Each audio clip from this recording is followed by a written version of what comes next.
Sometime this year, you got a raise. Maybe 3%. Maybe a little more if you fought for it. And a few months later, you were standing in a grocery store putting something back on the shelf, and you couldn't quite work out why, because you objectively make more money now than you did a year ago. Nothing about you changed. The number on your paycheck went up, the amount of life that number buys went down, and nobody mailed you a letter explaining the difference. This isn't a video about budgeting harder. It's about 6 things that structurally changed in 2026 while you were busy living your life, and what each one quietly costs you. My name is Nick.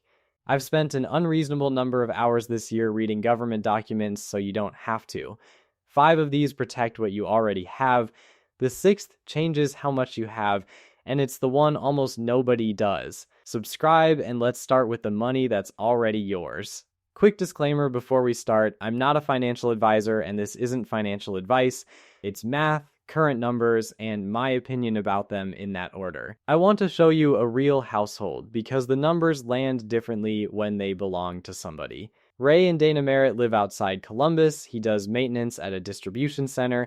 She cuts hair and rents a chair, which matters later.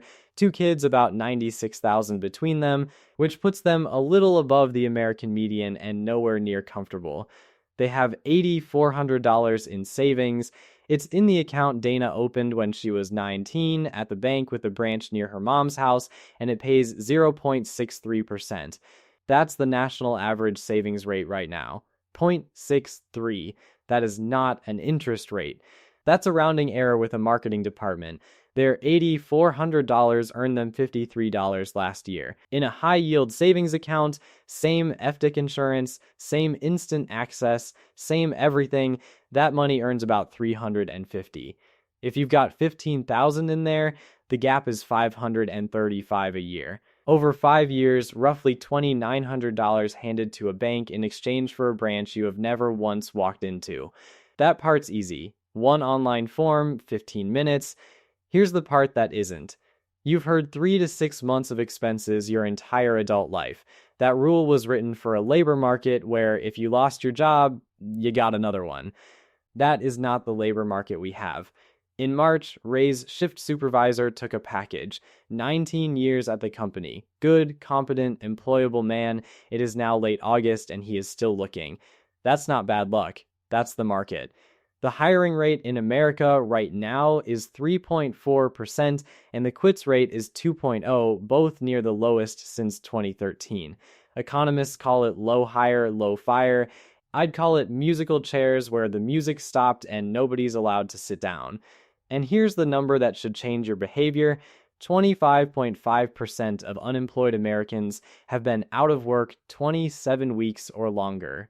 A quarter of them. So the risk in 2026 isn't getting fired. Layoffs are actually down about 41% from last year.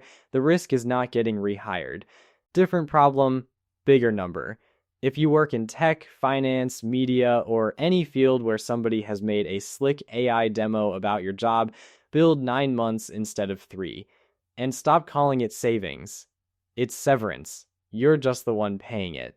One more figure, because it's the saddest thing I found this year. 6% of 401 participants took a hardship withdrawal last year. The largest share ever recorded. Over a third were to stop a foreclosure or an eviction. That isn't a spreadsheet problem. That's people cashing out their 60s to survive their 30s. Move the money this week. That's one. Your credit card is charging you more than double what the stock market returned this year. That's not a metaphor. The S&P 500 is up about 12% in 2026. The national average credit card APR as of this month is 24.94%, which makes paying off a credit card the only investment in existence with a guaranteed tax-free 25% return, and it's the one people put off because it doesn't feel like investing. It feels like admitting something. Run it. The average balance per borrower is $6,610, and say you're paying a responsible feeling $150 a month. First month's interest is $137, so your payment moves your actual debt by $13. At that pace, you're clear in 10 years, having paid 18,000, 11,400 of it interest. And that same 150 a month invested at 10% over those same 10 years would have been about 30,700. So a $6,610 balance doesn't cost you $6,610. It costs about 42,000. 11 grand to the bank, 30 grand you never built on a purchase you almost certainly cannot remember making. But the card isn't where the real damage is this year, it's the car. The average new car payment in America is now $777 a month. 20% of new car buyers are paying over $1,000, and 24% of new loans now run 84 months or longer. 84 months. 7 years. You will be making payments on that vehicle during a presidential election you have not heard about yet. And then the number that genuinely surprised me. Nearly 30% of trade-ins this year came in with negative equity, averaging $6,884. Highest for any second quarter on record. Here's how that happens. Because nobody chooses it. Dale owes $19,000 on a truck worth $12,000. He's known the payment was too high for a year, so he does the responsible sounding thing and goes into trade for something cheaper. The salesman looks at the numbers, nods, and says they'll take care of the difference. What taking care of it means is that the $7,000 Dale is underwater gets folded into the new loan. He drives home in a cheaper truck on a longer term, owing more than he did that morning, and his monthly payment went down. So it felt like it worked. That's the trap. Trading out of negative equity doesn't erase it, it relocates it and charges you interest for the move. You don't escape a hole by digging a slightly nicer one. Now here's where 2026 gets clever. The tax code now offers a car loan interest deduction up to $10,000. Sounds like the government helping you buy a car. Read it. New vehicles only. Final assembly in the United States, which means typing your VIN onto your tax return. 17 characters. The federal government would like to personally confirm that your Honda is patriotic, and a deduction is not a rebate. Pay $3,000 in car loan interest in the 22% bracket and you save $660. You still paid $3,000. The tax code just made a bad loan feel 22% less bad, which is exactly enough encouragement for a lot of people to go sign one. Highest rate first. Card, then car. That's 2. Last November, Dana Merritt got a letter about her health insurance and read it twice standing at the mailbox. Her premium was going from $124 a month to $196. Her deductible was going from $2,900 to just over $4,000. She hadn't done anything. Hadn't gotten sick, changed plans, or aged into a new bracket. On the 31st of December, the enhanced premium tax credits for the ACA marketplace expired, and that was that. Congress tried 3 separate times to extend them. The House passed a bill, the Senate couldn't get to 60 votes, a compromise stalled over unrelated language. As of the day I'm recording this, nothing has been enacted. Across the country, average out-of-pocket premiums rose 58% in a single year. Average deductibles rose by $1,027, the steepest increase ever recorded in that market. That is not a rate adjustment, that's a used car's worth of dentistry you now pay for yourself. Roughly 4.8 million people gave up and dropped coverage entirely. And if you're on employer coverage and feeling smug, don't. Employer plan costs are up 6.7% this year, the largest jump in 15 years. It comes out of the same pool your raise was supposed to come from. Dana did what most people did. She downgraded to bronze to make the premium survivable, bronze being the tier where the word coverage starts doing a lot of heavy lifting. Bronze enrollment jumped from 30% of signups to 40%, millions of people making the same defeated little decision at the same kitchen table. Except here's what nobody told Dana, and it's the closest thing to good news in this video. On January 1st of this year, bronze and catastrophic plans became SAW eligible. They weren't before. Which means the downgrade that felt like losing quietly opened the best account in the American tax code. And I mean that literally. A 401 is tax-free twice, going in and growing. A Roth is tax-free twice, growing and coming out, and SHA is tax-free 3 times. Going in, growing, and coming out for medical costs. It's the only account in existence that never gets taxed at any point in its life. $4,400 a year for 20 years at 7% is roughly $180,000 the government never touches, as long as you spend it on healthcare. Which, spoiler, you will. And the underused part, there's no deadline to reimburse yourself. Pay a $600 dentist bill out of pocket this year, keep the receipt, and you can pull that $600 out tax-free in 2049. The SA is a retirement account wearing a medical costume. So if you're on a bronze or catastrophic plan, open one, you became eligible in January and nobody sent a notice. If you have an employer high deductible plan, contribute, invest the balance, pay small costs out of pocket, and put November 1st in your calendar.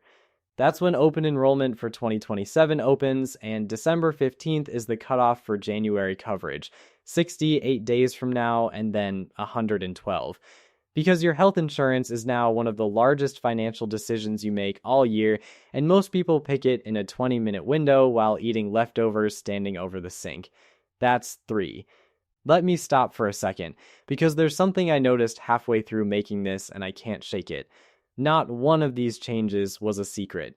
Every single one was published. The subsidy expiration was in the law.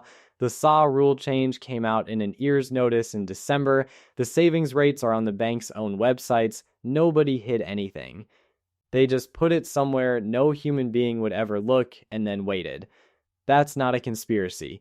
It's worse than a conspiracy, because a conspiracy at least requires effort. This is just what happens by default when the cost of you not knowing something falls entirely on you. Which brings us to number 4, which is about a document nobody reads and a box on it you have never heard of. In April, Ray Merritt sat down to do his taxes expecting about $1,300. He'd worked 212 hours of overtime the year before. 5.5 extra weeks of his life, mostly weekends, mostly nights, and he'd heard the same thing everybody heard: no tax on overtime. The number that came back was $432. Here's why, and this is the single most misunderstood rule in the American tax code right now. No tax on overtime does not mean overtime is untaxed. Only the premium half is deductible. Ray makes $34 an hour, overtime pays him $51. The deductible piece is the $17 premium, not the $51. 212 hours times $17 is $3,600 in deductions.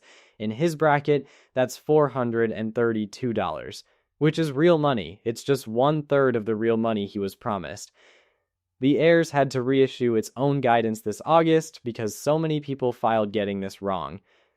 When the agency that wrote the rule has to explain the rule twice, that tells you something about how the rule was written. And if you live in California, Illinois, New York, Massachusetts, Connecticut, or Hawaii, your state decoupled from this entirely. You get the federal break and still pay full state tax on the same dollars. Now, the box. Starting with 2026 wages, your W-2 carries new codes, TP for tips, TT for overtime, plus a field called the Treasury Tipped Occupation Code. If you're tipped and your employer enters that code as 000 with nothing else, your tips don't qualify at all. 3 zeros, typed by someone in payroll who has never met you.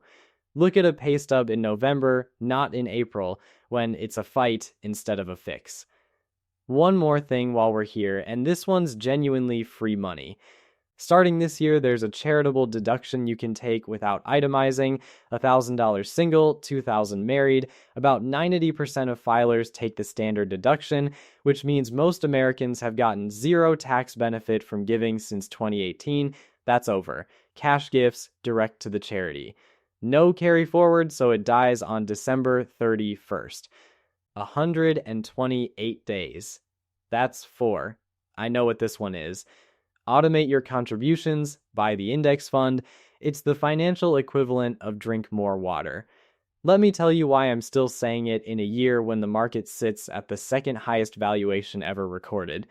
The S&P 500 is up about 12% this year after 16% last year, with 27 record highs in 2026 alone. And that's not a bubble talking. Corporate profits genuinely exploded. Second quarter earnings grew 50% year over year, best quarter since 2021. So, no, the move isn't to sell. Nobody has ever successfully timed this. The people who got out in 2012 because the market was obviously overvalued missed a quadrupling. The move is to know what you own.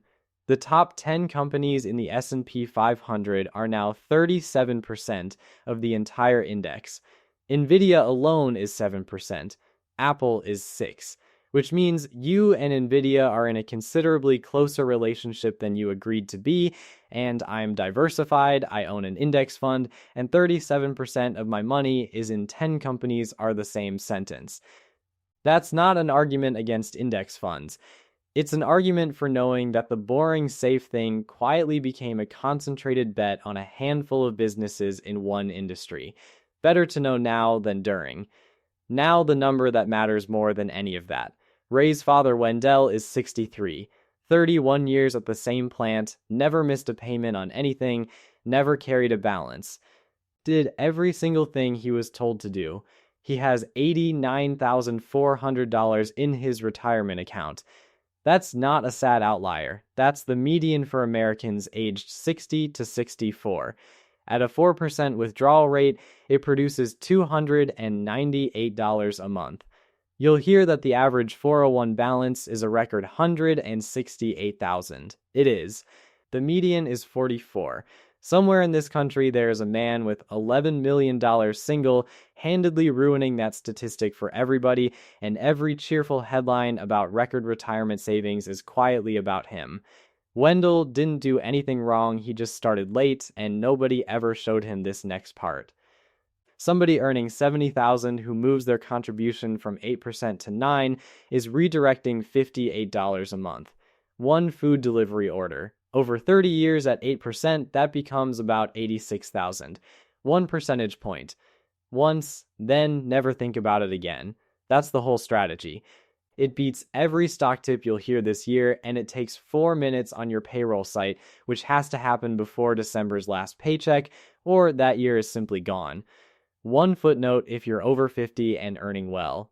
As of January 1st, if your Social Security wages from your current employer topped $150,000 last year, your catch-up contributions must now go in as Roth. You didn't lose the money, you lost the choice, which the government would like you to understand is a completely different thing, and which feels approximately identical. That's 5. Which leaves the one I promised you at the start. Everything so far has been defense. Protecting what you have from rates, rules, and deductibles. Useful, necessary, not the same thing as winning. This is the only one that changes the size of the number. Go back to where we started. Average hourly earnings in America are up 3.2% over the last year. Inflation is 3.4%, which means the default outcome, do nothing, take the standard adjustment, keep your head down, is a pay cut. Quietly, automatically, every year. And the escape hatch everybody used in 2021 is welded shut. The quits rate is 2.0%, near a 13-year low, not because people love their jobs. Because there's nowhere to go. July payrolls came in at negative 23,000, and the 2 months before were revised down by a combined 103,000. 100,000 jobs people thought existed simply stopped existing. Meanwhile, 112,000 layoffs this year have been explicitly blamed on AI. Number one stated reason 5 months running. I want to be careful here because this is where finance channels get lazy. The AI story is loud but contested. The New York Fed argues remote work explains more of the young worker hiring slump than AI does, and that the slump started 6 months before ChatGPT launched. One study of 21,000 companies found the firms investing most heavily in AI actually grew entry-level headcount 12%. So the honest read isn't AI is coming for your job, it's this: you're probably not getting fired, but if you leave, nobody is hiring you back. Different risk, different plan. Now here's the math that should make you close this video and open a document. A $6,000 raise on a $75,000 salary is an 8% bump. To generate $6,000 a year from investments at a 4% withdrawal rate, you'd need $150,000 of capital. One uncomfortable conversation is worth $150,000 of portfolio. And unlike the portfolio, it compounds into every future raise, every 401 match, and every offer you get for the rest of your career. That's why it's worth more than the other 5 combined. Ray is having that conversation in October. For 2 years, he's been the person who trains every new hire on his floor. It's not in his job description. It has never appeared on paper. It has never been worth $1 to him. So he spent an evening writing down what it actually is, 11 people, 40 hours each, work his supervisor would otherwise have had to pay someone to do. That's the whole trick. Document instead of asking. A raise conversation without numbers is a feelings conversation, and feelings lose to budgets. Time it to the budget cycle, not your review. Most companies lock next year's compensation in the fourth quarter, which makes November late and February a fantasy. Build a second income line before you need it. And do not quit into this market without something signed. That's 6. Here's what ties all of it together, and it's the reason I made this video instead of another one about cutting subscriptions. You didn't fail at any of this. 3 months of savings was correct when hiring was normal. Ignoring your health plan was fine when subsidies covered the gap. Where your cash sat barely mattered when cash paid nothing. Every one of those rules was reasonable when you learned it.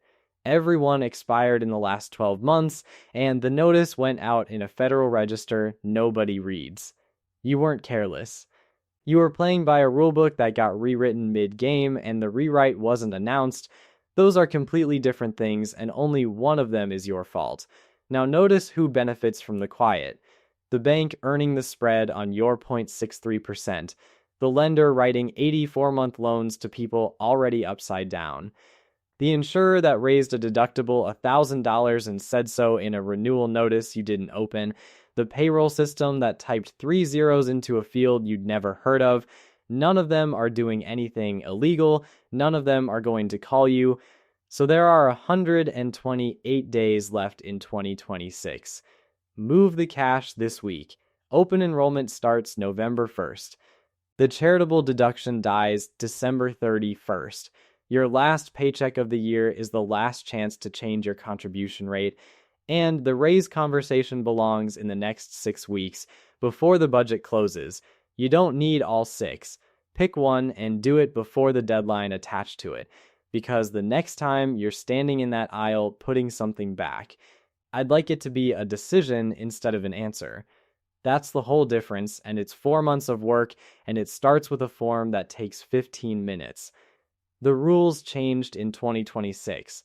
Now you know. That's the only real advantage anybody gets.